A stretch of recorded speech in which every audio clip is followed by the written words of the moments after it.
செங்கல்பட்டு மாவட்டத்தில் கடந்த தேர்தலை விட இந்த தேர்தலில் வாக்குப்பதிவு அதிகரிப்பது உறுதி என செங்கல்பட்டு மாவட்ட ஆட்சியர் மாலதி ஹெலன் தெரிவித்தார்.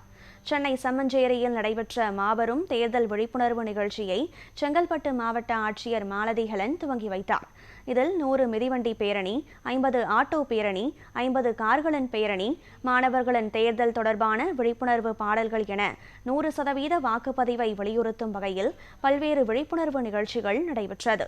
இந்த நிகழ்வின் போது பேசிய மாவட்ட ஆட்சியர் மாலதி ஹெலன், செங்கல்பட்டு மாவட்டத்தில் கடந்த தேர்தலை விட இந்த தேர்தலில் வாக்குப்பதிவு அதிகரிப்பது உறுதி என தெரிவித்தார். தாக்கங்களுக்கு ஆட்படாமலும்